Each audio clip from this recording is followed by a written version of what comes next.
Assalamualaikum warahmatullahi wabarakatuh. Alhamdulillah wassalatu wassalamu ala Rasulillah. Segala puji dan puja kehadirat Allah Subhanahu wa taala, juga salawat dan taslim kepada Nabi besar Muhammad sallallahu alaihi wa ala alihi wa sahbihi wasallam. Kita akan melanjutkan bedah buku kita Riyadhus Shalihin yang ditulis oleh Imam Nawawi rahimahullah, dan kita masih dalam salah satu bab yang mulia, itu bab berbakti dengan kedua orang tua serta juga silaturahim. Dan hadis yang terakhir yang sudah kita bahas adalah hadis nomor 321 yang berbunyi, saya ingatkan kembali, dari Abu Hurairah radhiyallahu anhu bahwasanya beliau berkata, ja'a rajulun ila Rasulillah sallallahu alaihi wasallam faqal, telah datang seorang laki-laki kepada Rasulullah SAW dan dia berkata, ya Rasulullah, wahai utusan Allah, man ahaqqun nasi bihusni sohbati atau bihusni sahabati, siapa orang yang paling berhak mendapatkan pelayanan terbaikku atau yang aku dahulukan dalam pelayanan? Qala ummuka, maka Nabi SAW mengatakan ibumu. Qala thumma man? Qala ummuka. Lalu siapa lagi ya Rasulullah? Kata Nabi SAW, ibumu. Qala thumma man? Yang ketiga kali dia mengatakan lalu siapa? Kata Nabi SAW, qala ummuka, ibumu. Qala thumma man? Yang keempat kali dia mengatakan lalu siapa lagi ya Rasulullah? Qala abuka, ayahmu. Hadis ini muttafaqun alaih. Dan dalam riwayat yang lain disebutkan, orang itu mengatakan, ya Rasulullah, man ahaqqun nasi bihusni suhbah, siapa orang yang paling berhak mendapatkan pelayanan, didahulukan? Qala ummuka, thumma ummuka, thumma ummuka, thumma abuka, thumma adnaka adnak. Ibumu, ibumu, ibumu, tiga kali. Kemudian yang keempat baru ayahmu, kemudian yang terdekat, lalu yang terdekat. Dan ini sudah kita jelaskan teman-teman sekalian, bagaimana ibu harus didahulukan dari sisi pelayanan, kebutuhan, bahkan terhadap ayah. Tetapi perlu digarisbawahi batasannya. Ada hal-hal yang ibu sendiri tidak punya hak di situ. Terutama dalam dua hal, yaitu penisbatan nama. Jadi walaupun ibu yang melahirkan, tetap nisbat nama kepada ayah, walaupun ayah itu kafir ataupun fasik. Kemudian yang kedua adalah pernikahan, wali pernikahan bagi anak perempuan. Ini mutlak tidak boleh ada campur tangan ibu, karena banyak, saya sudah berikan contoh pada pertemuan yang sebelumnya, bagaimana mereka atau seorang laki-laki pada saat melamar seorang wanita, lalu sang ayah menolak, maka si laki-laki ini berusaha melobi atau mendekati ibu calon mempelai wanita, sehingga si ibu ini terbeli perasaannya, kemudian dia akhirnya menerima lamaran si laki-laki tadi walaupun si ayah tidak setuju, lalu terjadi pernikahan walaupun si ayah tidak setuju dan tidak datang. Ini pernikahannya batal sebagaimana dalam hadis Nabi alaihi salatu wassalam. Oleh karena itu ini tidak boleh masuk ranah ibu. Jadi ini dalam masalah pelayanan. Jadi kalau ibu mengatakan, nak tolong ambilin saya ini, ayah mengatakan, nak tolong ambilin saya ini, kita dahulukan ibu dalam pelayanan. Juga ini sudah panjang lebar kita jelaskan. Dan juga hadis yang lalu kita sudah bahas juga 322, yaitu dari Abu Hurairah radhiyallahu anhu bahwasanya Nabi SAW bersabda, ragama anf, thumma ragama anf, thumma ragama anfun man adraka abawaihi indal kibar ahaduhuma aw kilahuma falam yadkhulil jannah. Sungguh terhina, sungguh terhina, sungguh terhina. 3 kali Nabi SAW menghinakan orang ini. Dan disilakan kalau secara letterlet ya, ragama anf itu artinya hidung seseorang tersentuh dengan tanah, maksudnya kehinaan buat dia. Makanya terjemahan langsungnya adalah sungguh terhina. Siapapun yang mendapatkan kedua orang tuanya di masa tua atau salah satunya, kemudian tidak membuatnya masuk ke dalam surga. Nah, ini hadis yang terakhir juga yang sudah kita bahas, bagaimana baginda Nabi SAW memastikan pintu surga ada di kedua orang tua. Bagi anda yang masih Allah karuniai kesempatan kedua orang tuanya masih hidup, jangan sia-siakan wahai saudariku, wahai saudaraku. Perhatikan baik-baik. Harus kita memperhatikan kedua orang tua kita dalam kondisi mereka hidup, ya, dengan cara melayani, memenuhi kebutuhan, menjawab undangannya kalau dia memanggil, menjenguk kalau sakit, ya, segala macam hal dahulukan mereka. Ya. Kesempatan justru di masa-masa tua itu kebutuhan memuncak, mirip dengan anak-anak ya. Apalagi di masa-masa lansia, bahkan sekarang sudah lupa ingatan ya. Ada beberapa kasus keluarga-keluarga muslim, mereka pada saat kecil diurus ibunya. Begitu mereka dewasa, mereka melupakan ibu, bahkan saling dorong-mendorong bersaudara, kamu saja, kamu saja, kamu saja. Dan merasa terganggu pada saat ibunya masuk ke dalam rumah. Bagi Anda laki-laki, didik istri Anda dengan benar. Anda adalah yang Allah sebutkan dalam Al-Quran, Ar-rijalu qawwamuna 'alan nisa. Laki-laki pemimpin para wanita, bukan istri yang memimpin Anda, tapi Anda memimpin. Dalam arti kata berikan peringatan-peringatan, berikan masukan-masukan, supaya dia bisa menghormati ibu Anda sebagaimana juga dia menghormati ibunya. Dan dia tidak bisa melakukan atau melampaui batas dalam hal-hal bahkan memusuhi ibu, atau bahkan melarang suaminya untuk interaksi atau silaturahim dengan ibunya. Itu banyak terjadi.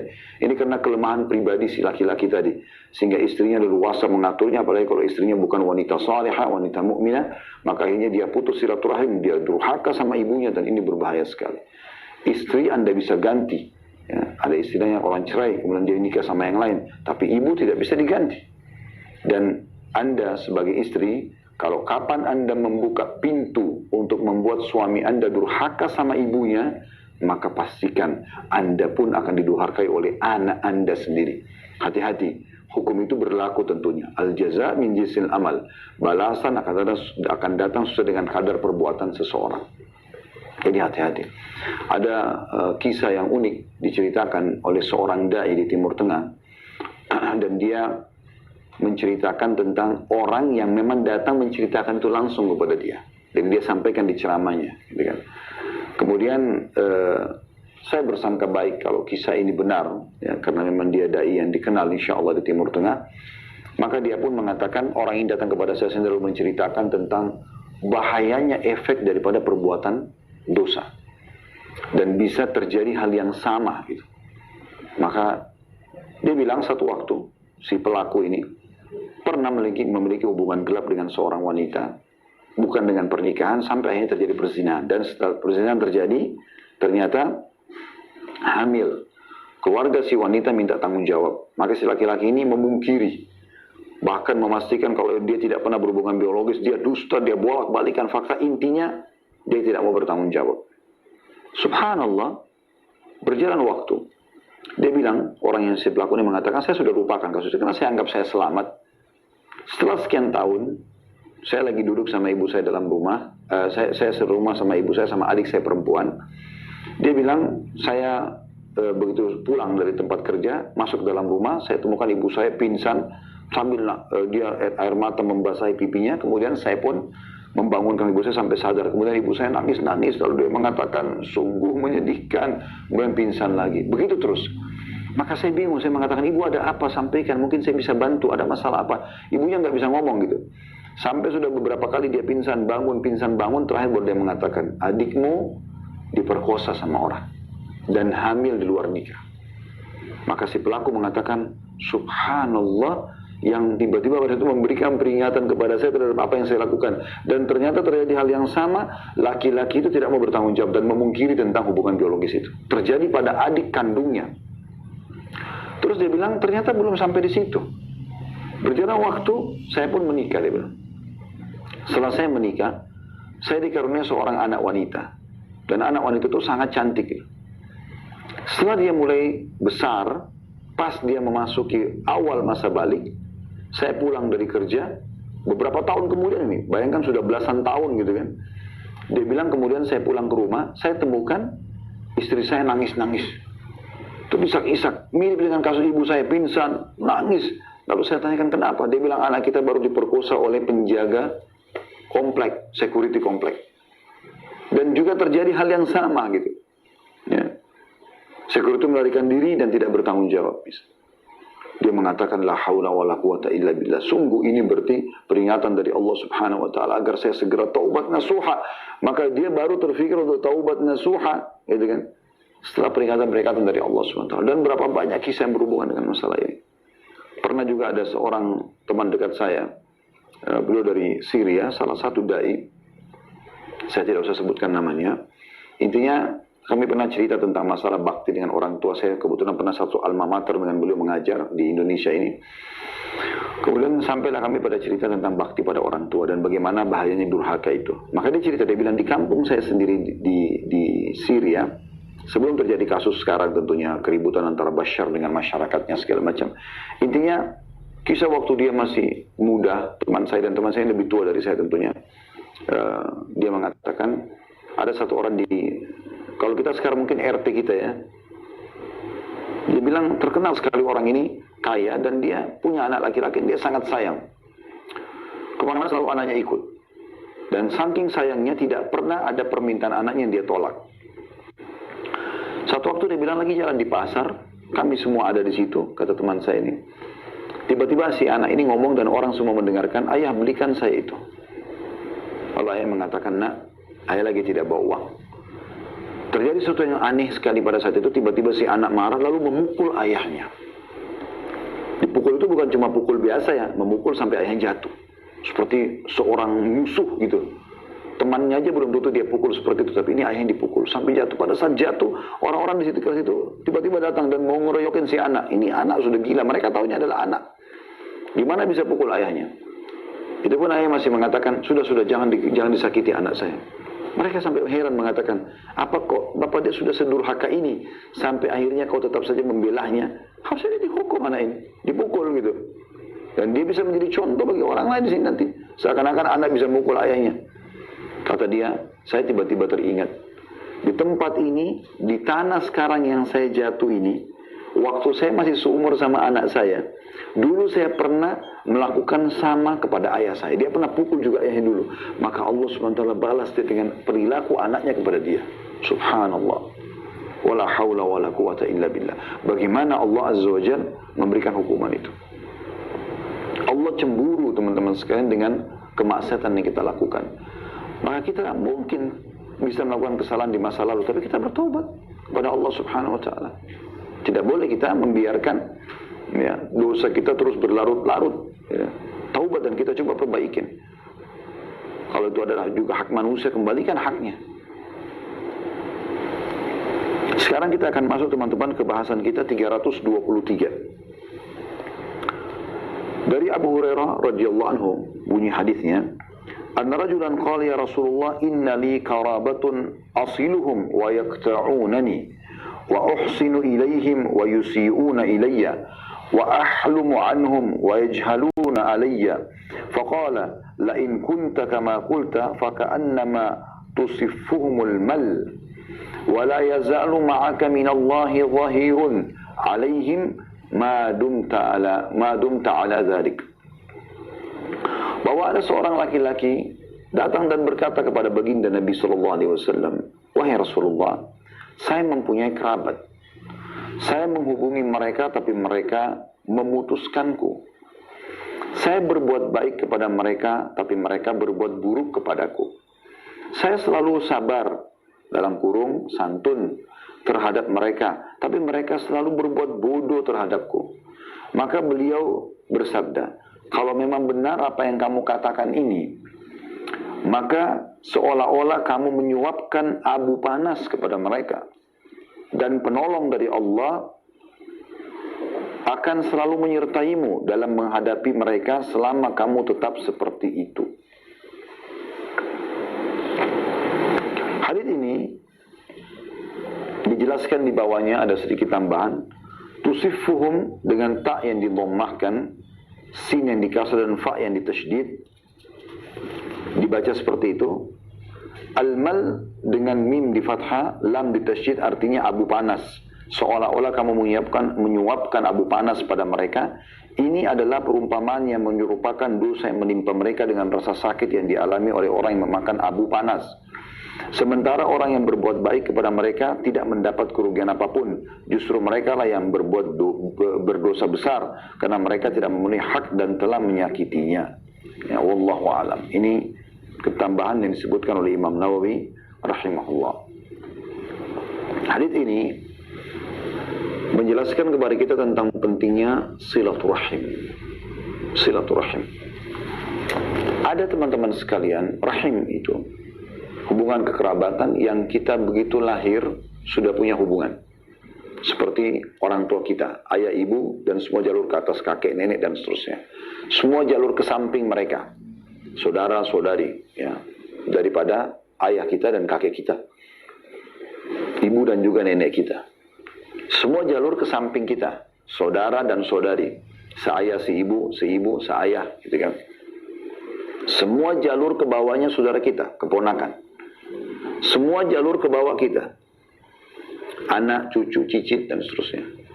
Dan berikut pasangan-pasangan mereka, kalaupun mereka menikah. Nah ini kita bicara dulu sebelum mereka menikah, intinya anak, cucu, cicit semuanya masuk dalam masalah itu. Ya. Ada rahim yang terjadi karena ada sebab. Misal pernikahan, ada yang dikasilakan dengan mahram. Sementara suami istri, selama mereka satu suami istri, mereka mahram. Kalau sudah cerai lewat masa iddah, maka sudah bukan mahram lagi. Ada juga yang menjadi mahram langsung bergabung dengan keluarga kita, yaitu mertua. Jadi tidak ada mantan mertua, tidak ada mantan anak mertu. Semuanya walaupun kita bercerai dengan anaknya, tetap saja orang tuanya adalah mahram kita. Kemudian juga ada susuan. Kalau kita pernah disusui oleh seorang ibu pada saat bayi, 5 kali susuan kenyang, maka kita menjadi anak susuan ibu tersebut. Kalau misalnya saya laki-laki disusui oleh ibu tetangga, misalnya ibu A, misalnya Aisyah, saya disusui oleh ibu Aisyah 5 kali pada saat saya masih kecil, maka saya menjadi anak ibu tersebut. Dan semua anak ibu tersebut, kalaupun dia misalnya punya anak 3 perempuan, adalah saudari saya. Saya tidak boleh menikah sama mereka. Juga ibu ini tidak boleh saya menikah dengannya karena saya pernah minum susunya, gitu kan. Tapi tentu tidak berlaku unsur timbal balik ya.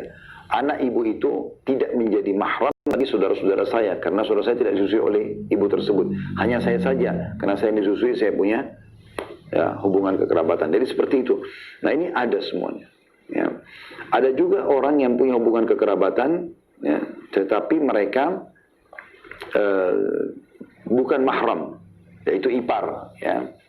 Jadi selama kita satu suami istri, maka saudara-saudara dan saudari-saudarinya pasangan kita adalah kerabat, rahim juga, tetapi mereka bukan mahram kita.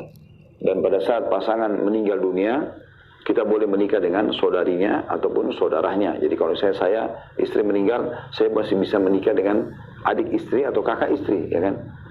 Begitu juga dengan istri, kalau misalnya suaminya meninggal, maka dia boleh menikah dengan kakak suaminya atau adik suaminya. Tapi selama kalau sudah meninggal si pasangan, kalau dulu meninggal tidak boleh. Makanya Utsman bin Affan radhiyallahu anhu menikahi Ruqayyah dan Ummu Kalsum, gitu kan?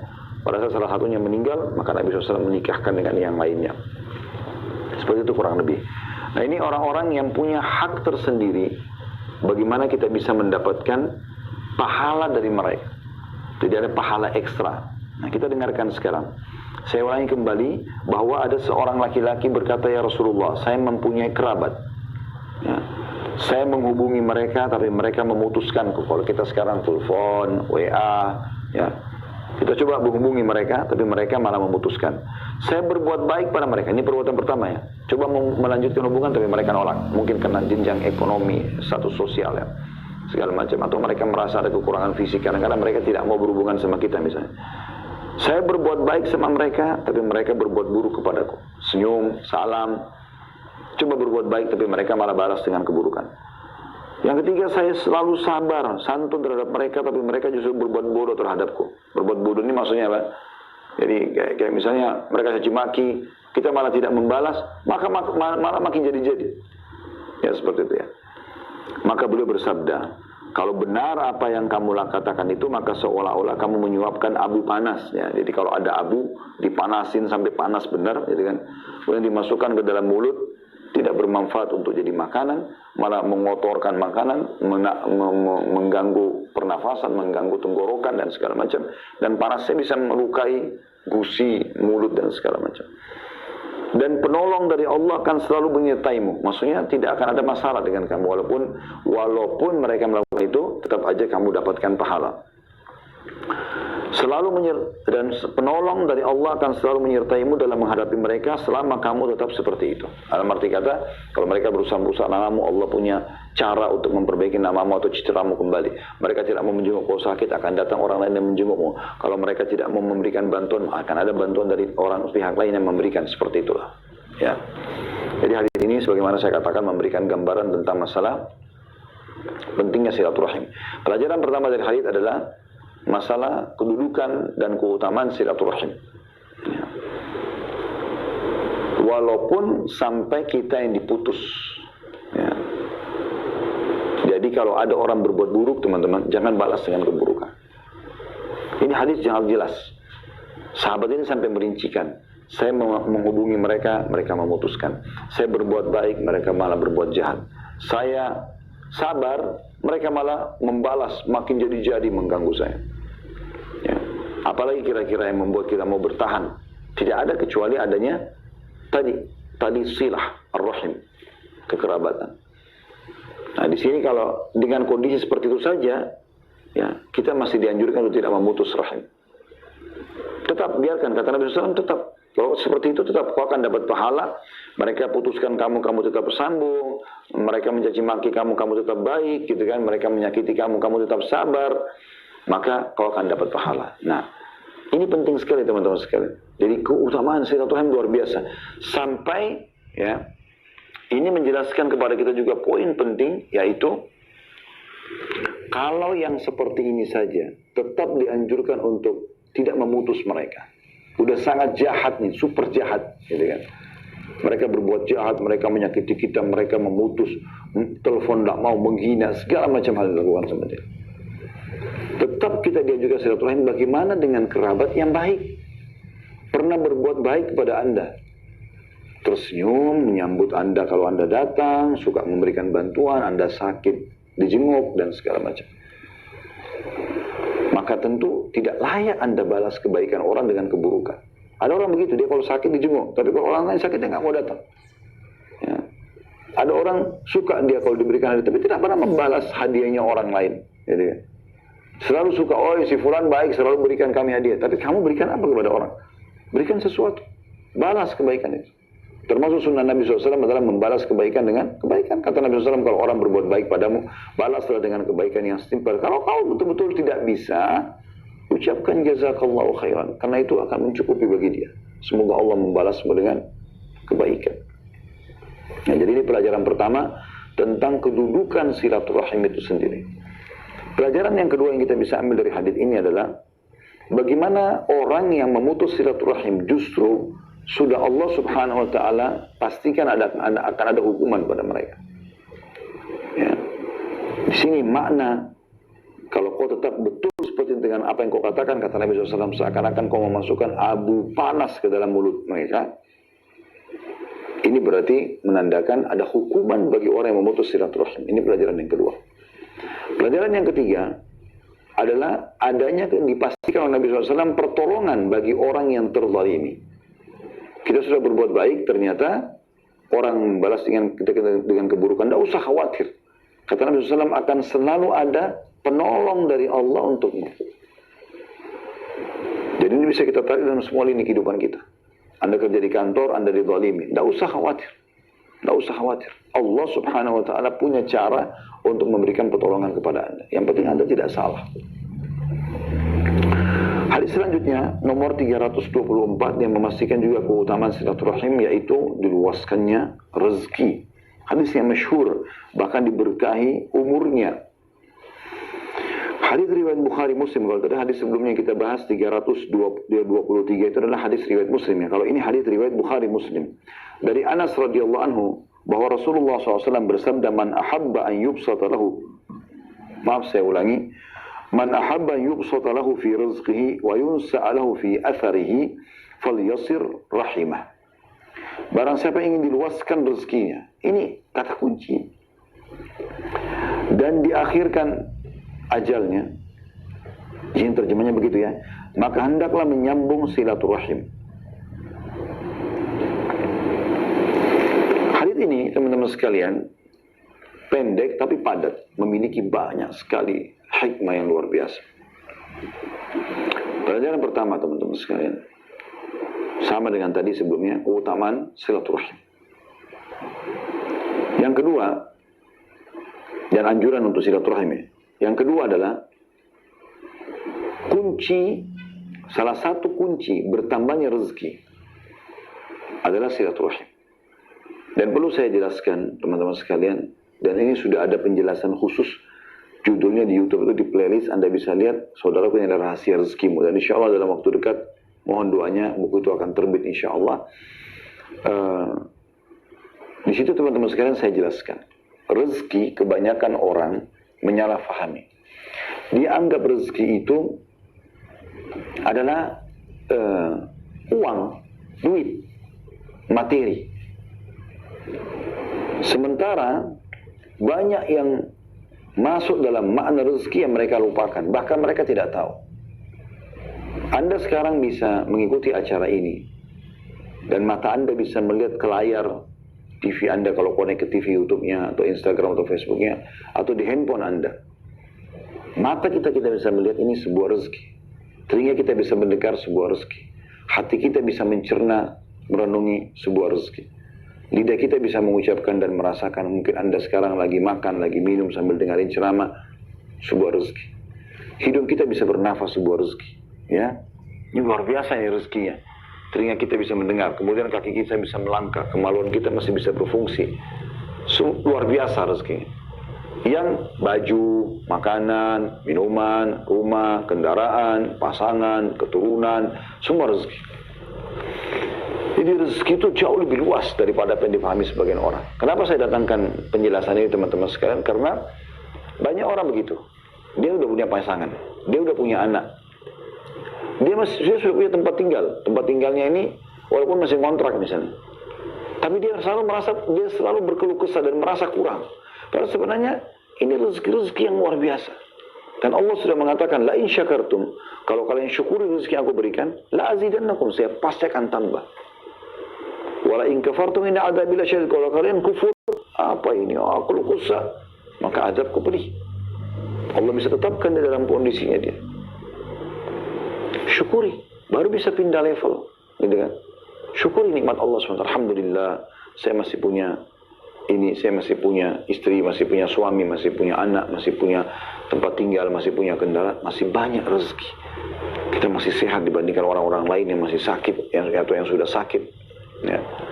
Terlalu banyak teman-teman sekalian. Sebagian ulama di Saudi itu bahkan ada yang sengaja mendatangi rumah sakit hanya untuk memberikan kepada mereka motivasi supaya mereka itu semangat untuk menghadapi penyakit yang sedang ada dan cobaan sedang ada. Juga sekaligus mereka belajar bagaimana nikmat saya itu kita tahu pada saat kita sakit, bagaimana nikmat lapar, nikmat makan kita rasakan pada saat kita lapar, ya, nikmat tidur pada saat kita ngantuk dan seterusnya. Ya. Jadi ini nikmat-nikmat yang luar biasa yang tidak boleh luput dari kita. Jadi harus peka. Dan dipastikan Anda kalau silaturahim, menjenguk kerabat yang sedang sakit, membantu kalau susah, menelpon, WA, apa saja, ngirimin hadiah, ngirimin makanan, ngirimin pakaian, semua itu. Maka dipastikan dengan izin Allah Subhanahu wa taala menjadi penyebab, di sini dikatakan luasnya rezeki. Yubsata lahu. Bast itu artinya dilapangkan, ya. Bumi dikatakan wal arda bisata. Kami jadikan bumi itu bisat. Bisat itu kayak terhampar luas. Jadi bukan cuma sekedar dibukain pintu rezeki, dihamparkan. Yubsatu lahu fi rizqi. Dilapangkan, diluaskan rezekinya. Ini keutamaan luar biasa. Jadi silaturahim sebab daripada banyaknya rezeki, atau salah satu kunci utama banyaknya dan bertambahnya rezeki.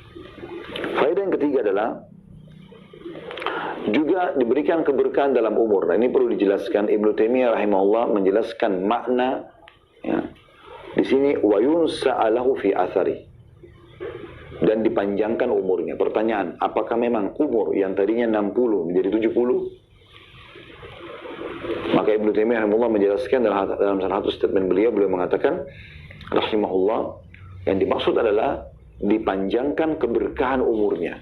Jadi Takdir Allah SWT sudah tidak akan berubah di Lauhul Mahfuz. Hadits masyhur dalam riwayat Bukhari tentang masalah qalam atau pena yang mencatat semua takdir dan tidak akan berubah karena sudah kering, tinta yang ada di buku itu tidak akan berubah lagi di Lauhul Mahfuz. Maka yang dimaksud adalah penentuan ajal seseorang tidak akan berubah. Allah mengatakan fa idza ja'a ajalum la yastakhiruna sa'atan wa la yastaqdimun. Kalau ajal mereka datang tidak akan diterlambatkan saat, tidak akan dimajukan sesaat, gitu kan. Jadi yang dimaksud adalah keberkahan umur. Contoh misal, si A sama si B. Si A umurnya 70 tahun, si B umurnya juga 70 tahun. Anggaplah 70 tahun ini selain daripada sebelum masa balik ya. Misal umur dia 85 tahun dua-duanya lah. 15 tahun kita anggap masa sebelum balik. Pas 14-15 tahun dia balik. Sekarang sisa 70 tahun. Si A ini dari mulai balik selalu silaturahim. Sudah mulai catat amal, dia silaturahim. Jenguk kerabatnya, ketemu, salaman, tanya kabar, segala macam. Si B nggak pernah silaturahim. Nah, kita akan temukan di sini, si A akan diberkahi hidupnya dengan banyak sekali hal yang bermanfaat yang dia lakukan, yang tidak bisa dikerjakan oleh si B. Si A kita temukan banyak bangun masjid, rumah anak yatim, banyak keberkahan Allah SWT berikan dibandingkan si B yang tidak pernah silaturahim. Jadi begitu cara memahami. Jadi bukan angka umurnya ditambah. Seperti itu kurang lebih kata beliau rahimahullah. Kemudian kita masuk teman-teman sekalian hadis 325 tentang keutamaan bersedekah buat kerabat ini yang punya kekan dengan kita. Dan ini juga salah satu kunci rezeki. Sedekah jangan lupa. Selalu sedekah. Setiap hari jangan lewatkan kecuali bersedekah. Disebutkan dari Anas bin Malik radhiyallahu anhu, beliau berkata, "Kana Abu Talhah aktsar al-ansari bil Madinati malan min nakhlin, wa kana habbu amwalihi bayraha." وكانت مستقبلة المسجد وكان رسول الله صلى الله عليه وسلم يدخلها ويشرب من ماء فيها طيب فلما نزلت هذه الآية لن تنالوا البر حتى تنفقوا مما تحبون قام أبو طلحة إلى رسول الله صلى الله عليه وسلم فقال يا رسول الله إن الله تبارك وتعالى يقول لن تنالوا البر حتى تنفقوا مما تحبون وإن أحب مالي إلي بيرحاء وإنها صدقة لله تعالى أرجو برها وذخرها عند الله تعالى فضعها يا رسول الله حيث أراك الله فقال رسول الله صلى الله عليه وسلم بخن ذلك مال الرابح. Dari dua kali Nabi SAW mengatakan, وَقَدْ سَمِعْتُ مَا قُلْتَ وَإِنِّي أَرَى أَنْ تَجْعَلَهَا فِي الْأَقْرَبِينَ فَقَالَ أبو طلحة أفعل يا رسول الله فقسمها أبو طلحة في أقاربه وبني عمه. Hadis ini sahih, diriwayatkan oleh Bukhari Muslim atau muttafaqun alaih. Artinya, kata Anas bin Malik ini ibunya bernama Ummu Sulaim. Ummu Sulaim kebetulan waktu suaminya meninggal, si Malik, ayahnya Anas ini, karena Ummu Sulaim masuk Islam, anaknya juga Anas ikut masuk Islam, tapi Malik diajak masuk Islam nggak mau, dia ribut sama istrinya, dia keluar dari rumah, ketemu sama musuh-musuhnya, berantem, bunuh-bunuhan, mati dalam keadaan kafir. Ya. Kemudian pada saat Ummu Sulaim jadi janda, dilamar oleh Abu Talhah. Abu Talhah ini kebetulan orang kayanya Madinah sebagaimana disebutkan dalam hadis ini, dan dia tadi dalam keadaan kafir. Maka Abu Talhah ini melamar Ummu Sulaim, lalu berkata, ya, saya mau menikahi kamu. Maka kata Ummu Sulaim, saya tidak ada orang yang menolak laki-laki seperti engkau, ya Abu Talhah. Saya kaya, punya kelebihan, ya. Tapi kau kafir, saya mukmin, saya muslim. Tidak bisa kita nikah. Kalau kau mau masuk Islam, saya akan jadikan maharmu, masuk Islammu sebagai maharku. Maka Abu Talhah pun setuju, maka dia masuk Islam. Dan ternyata subhanallah setelah masuk Islam memang menjadi seorang laki-laki yang saleh. Punya banyak kisah tentang Abu Talhah radhiyallahu anhu, tapi yang jelas salah satu kisahnya ini. Anas bin Malik, anak dia dari istrinya, menceritakan tentang kisah ayahnya ini. Kalau kita bahasakan Indonesia, ayah tirinya ya. Dia mengatakan Abu Talhah radhiyallahu anhu adalah orang Ansar yang paling banyak hartanya, yakni kebun kurma di Madinah. Dan harta yang paling dia cintai adalah sebuah kebun yang bernama Bayraha, yang kebetulan berhadapan dengan masjid Nabi SAW. Jadi di depan kiblat itu adalah kebunnya Abu Talhah atau yang dikenal dengan nama Bayruha ini. Dan Rasulullah SAW biasa masuk ke sana dan meminum airnya yang jernih. Anas berkata, radhiyallahu anhu, ketika turun ayat Dalam surah Al-Imran ayat 92 tadi sudah kita bacakan ayatnya, yang artinya kalian tidak akan memperoleh kebajikan hingga kalian menginfakkan sebagian harta yang kalian cintai. Lalu Abu Talha mendatangi Rasulullah SAW dan berkata, wahai Rasulullah, sesungguhnya Allah Tabaraka wa Ta'ala, Allah yang maha berkah dan maha tinggi berfirman, kalian tidak akan memperoleh kebajikan hingga kalian menginfakkan sebagian harta yang kalian cintai. Al-Imran 92. Dan sesungguhnya harta yang paling saya cintai adalah kebun Bayraha. Dan karena itu, karena ia adalah harta yang paling saya cintai, maka ia adalah sedekah untuk Allah Ta'ala. Untuk mempraktikkan ayat ini, saya akan sedekahkan harta yang terbaik saya. Saya mengharapkan kebaikannya dan pahalanya di sisi Allah Ta'ala. Maka pergunakanlah atau letakkanlah kebun itu sesuai petunjuk Allah kepada anda, wahai Rasulullah. Maka Rasulullah SAW pun berkata, bagus sekali, beruntung. Itu adalah harta yang menguntungkan. Itu adalah harta yang menguntungkan. 2 kali Nabi SAW ulangi. Aku telah mendengar apa yang engkau ucapkan, wahai Abu Talha, dan aku memandang agar aku berpendapat agar engkau menyedekahkan kepada para kerabatmu yang dekat. Ini saksi bahasan kita ya. Jadi harta yang terbaik disedekahkan buat kerabat terdekatnya. Maka Abu Talha pun berkata, aku laksanakan wahai Rasulullah. Maka Abu Talha pun membagi-bagi kebun itu kepada kerabat dan sepupu-sepupunya. Hadis ini diriwayatkan Bukhari dan juga Muslim. Hadis ini teman-teman sekalian, hadis yang sangat agung, mulia sekali, luar biasa hadisnya. Memiliki banyak sekali keutamaan-keutamaan. Yang pertama keutamaan Anas bin Malik radhiyallahu anhu, di mana beliau sangat cerdas. Dan ini sering kita sampaikan dalam pelajaran hadis kita, bagaimana dia tidak langsung menyampaikan apa yang sedang terjadi atau apa yang disampaikan oleh Nabi SAW. Dia bisa saja mengatakan Abu Talha menyedekahkan kebunnya, lalu Nabi SAW mengatakan berikanlah kepada kerabat terdekatmu, selesai. Tapi kalau anda perhatikan baik-baik lafaz hadis ini, kita lihat bagaimana kecerdasan Anas bin Malik dalam menyampaikan. Ya. Bagaimana dia betul-betul menyampaikan hadis ini seperti kita sedang hadir pada saat itu. Dia ceritakan kan, dia mengatakan Abu Talha adalah salah satu penduduk Madinah yang terbanyak kebunnya, gitu kan.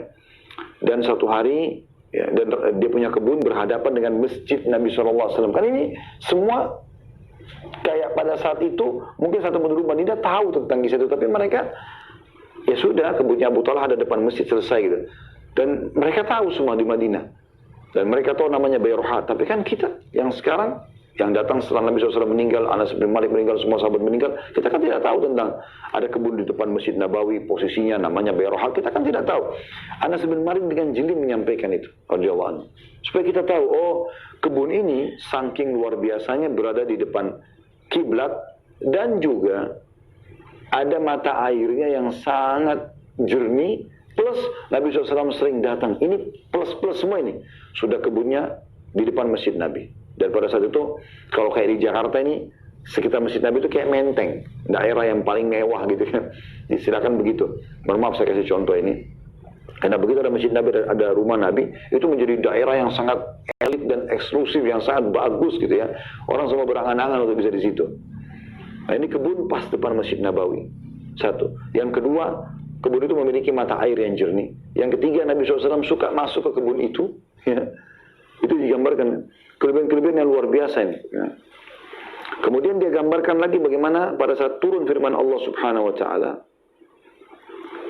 kalian tidak akan mendapatkan maksimal pahala kebajikan sampai kalian menginfakkan apa yang paling kalian cintai. Abu Talha datang langsung ke Nabi SAW di saat ayat itu ditilawakan pertama kali. Lalu mengatakan, ya Rasulullah, telah turun firman Allah SWT, Al-Imran 92 tadi. Kalian tidak akan mendapatkan maksimal pahala sampai kalian menginfakkan apa yang paling kalian cintai. Maka aku sangat mencintai Bayruha. Maksudnya di antara semua harta, ini yang paling aku senangi, bangga memilikinya dan segala macam.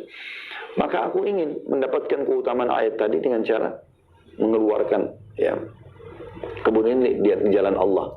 Kemudian Anas bin Malik terus melanjutkan menceritakan bagaimana dia mengatakan, Abu Talha, ya Rasulullah, letakkanlah ya sesuai dengan apa yang Allah pandu kepada anda. Maksudnya Abu Talha sangat yakin akan turun wahyu menyampaikan kepada Nabi SAW kira-kira tanah ini karena tanah terbaik bagi Abu Talha di Madinah, kira-kira untuk Allah ini, Allah mau dibagi ke siapa? Gitu kan. Maka kemudian Nabi SAW mengatakan, saya melihat, aku sudah mendengar apa yang kau sampaikan, hai Abu Talha, Ya, tadi tentang kamu suruh aku menentukan ini, maka aku melihat berikan kepada kerabatmu, lalu Abu Talha memberikan kepada kerabat-kerabatnya termasuk sepupu-sepupunya.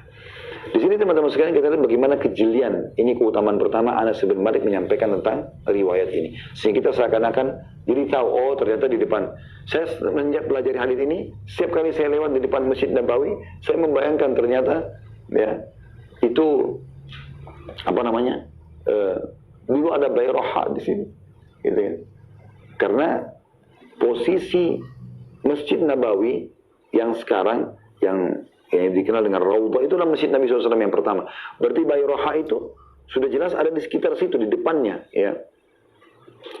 Maka kita bisa tahu ini adalah Bayroha, dan subhanallah sekarang bagian daripada Masjid Nabawi. Keutamaan yang kedua, bagaimana atau yang kita bisa ambil pelajaran dari hadis ya, pelajaran kedua dari hadis ya, bukan keutamaan. Yang pertama keutamaan Anas bin Malik, yang kedua adalah keutamaan Abu Talha radhiyallahu anhu, sahabat Nabi yang mulia. Bagaimana jelinya Abu Talha pada saat turun firman Allah Subhanahu wa taala Al-Imran 92, lan tanalul birra hatta tunfiqu mimma tuhibbun. Kalian tidak akan mendapatkan maksimal pahala sampai kalian menginfakkan apa yang paling kalian cintai. Saking jelinya dia dan bagaimana keimanannya radhiyallahu anhu, beliau langsung mendatangi Nabi sallallahu alaihi wasallam dan mengatakan, "Ya Rasulullah, yang paling aku cinta adalah bayroha dari hartaku, dan aku langsung infakkan ini." Ini luar biasa. Mirip Anda punya tanah. Ada tanah, misalnya 10-20 lokasi tanah. Ada satu tanah yang paling mahal, yang paling strategis, di pinggir jalan, segala macam. Lalu pada saat Anda mau mencari pahala, Anda berinfak itu. Anda berikan itu. Ya, dan ini sebuah keutamaan yang luar biasa. Keutamaan yang luar biasa. Gitu kan? Bagaimana dia mengeluarkan yang terbaik yang dia miliki. Lillahi ta'ala ya. Bukan dijual, memang dia mau mencari pahalanya, karena dia katakan dalam hadis ini seperti itu, dia mau mengharapkan balasannya dari Allah Subhanahu wa taala, mengharapkan kebaikan dari Allah Subhanahu wa taala. Dan ini keutamaan Abu Talha radhiyallahu anhu. Yang ketiga yang kita ambil pelajaran, ya, perhatikan tadi keutamaannya yang kedua, ini keutamaan ini keutamaan hartanya luar biasa ya. Di depan Masjid Nabi SAW, satu lokasi dengan masjid lah ya, kurang lebih. Ada mata air jernih. Dan ketika Nabi SAW sering minum di situ, ya, berarti ini sungai, ini apa, ini perkebunan yang mahal sekali gitu ya. Yang ketiga keutamaan daripada pelajaran daripada hadis adalah keutamaan bersedekah, dan bagaimana dalam Islam dianjurkan bersedekah yang terbaik. Tidak boleh bersedekah teman-teman dengan yang tidak baik ya, atau kurang baik. Subhanallah, ada salah satu ayat Al-Quran yang menjelaskan masalah itu. Ya, saya coba, insya Allah mudah-mudahan Allah mudahkan saya mendapatkan potongan ayat itu ya. Di mana Allah Subhanahu wa taala melarang kita bersedekah dengan harta yang kita sendiri, teman-teman sekalian, merasa kalau kita menerima, kita sendiri tutup mata untuk menerimanya, kita tidak mau. Kalau misalnya Allah SWT mengatakan jangan kalian bersedekah dengan sesuatu yang kalau kalian sendiri disedekahin jenis yang sama, kalian tidak menerima kecuali dengan menutup mata ya. Itu saking tidak bolehnya berinfak dengan seperti itu ya.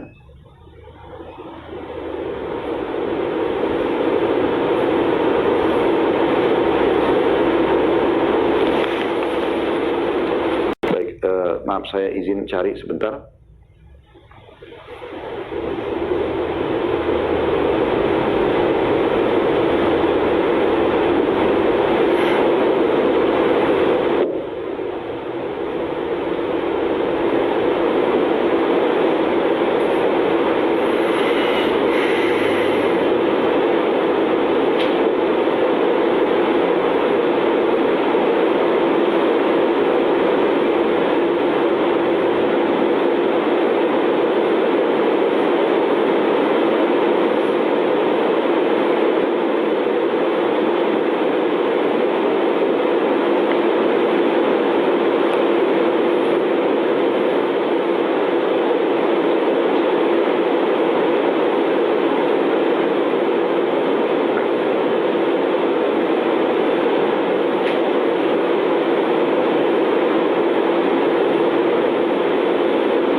belum menemukan ya posisi pasnya ayat itu.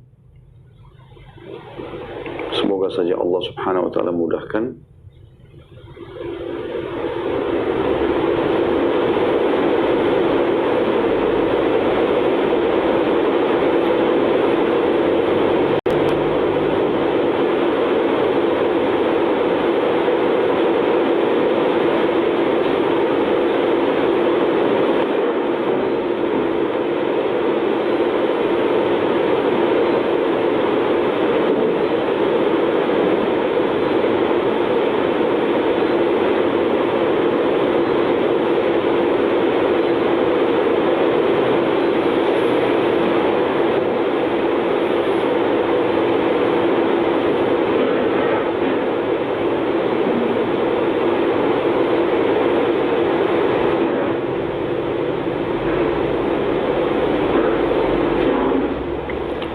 Sekalian, insya Allah biidznillah ta'ala saya akan coba mencari nanti ya dalilnya itu. Tapi yang jelas dalam firman Allah SWT ini Allah menjelaskan maknanya adalah janganlah kalian bersedekah ya dengan sesuatu yang kalau kalian sendiri menerima itu sebagai sedekah, kalian tidak akan menerimanya kecuali dengan menutup sebelah mata. Dan kita disuruh berikan yang terbaik. Oleh karena itu teman-teman sekalian, coba mulai sekarang ini resep kaya yang luar biasa. Dan saya coba praktikin teman-teman, luar biasa efeknya. Coba berikan yang terbaik. Kalau Anda makan satu restoran makanan terbaik, maka coba beli jenis makanan yang sama lalu sedekahkan. Minimal untuk security, tukang parkir atau misalnya ada orang miskin di pinggir jalan yang bawa dorong gerobak, orang miskin yang mengut sampah. Coba kasih makanan yang terbaik itu.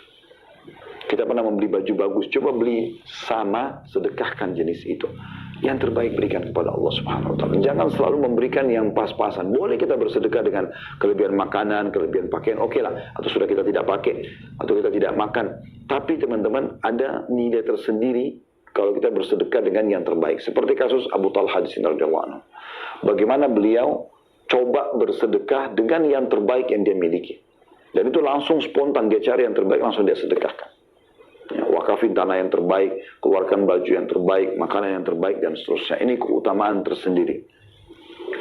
Kemudian pelajaran yang keempat adalah bagaimana dianjurkan agar mendahulukan kerabat dalam berbagi. Dimana pada saat Abu Talha radhiyallahu anhu, ini saksi bahasan kita masalah silaturahim ya. Bagaimana beliau pada saat mengatakan, ya Rasulullah, letakkan saja, terserah, ini tanah sudah buat Anda, terserah. Saya siap untuk menerima apapun keputusan Anda. Maka Nabi SAW mengatakan, jadi seakan-akan Abu Talha mau, ini karena untuk Allah SWT, saya berharap pahala yang terbaik ya Rasulullah. Kira-kira seperti apa nih? Anda saja yang ambil keputusan. Makanya Nabi SAW mengatakan, seakan-akan Nabi bilang, kalau begitu, kau letakkan pada kerabatmu. Tidak menunggu waktu, Abu Talha langsung membagi kepada seluruh kerabat-kerabatnya, termasuk sepupu-sepupunya. Dari sini kita bisa lihat teman-teman bagaimana keutamaan mendahulukan kerabat dalam bersedekah daripada orang lain. Dalam sebuah riwayat lain juga pernah disebutkan bahwasanya baginda Nabi SAW, beliau pernah kedatangan seorang sahabat lalu mengatakan, ya Rasulullah, saya punya satu kantong dirham, ada dua target saya. Yang satu, dua-duanya miskin, yang satu miskin, punya hubungan kekerabatan sama saya. Yang satu miskin tapi muslim umumnya, tidak punya hubungan kekerabatan. Yang mana saya dahulukan? Kata Nabi SAW, kalau kau berikan kepada yang punya hubungan kekerabatan denganmu, maka kau akan mendapatkan dua pahala. Pahala sedekah sama pahala ya silaturahimnya. Pahala silaturahimnya. Allahu a'lam. Jadi ini insya Allah yang kita bisa bahas. Dan kita akan lanjutkan nanti pertemuan akan datang masih di bab yang sama, karena memang cukup panjang hadisnya. Di hadis nomor 326 insya Allah. Baik, sekarang saya akan coba buka pertanyaan.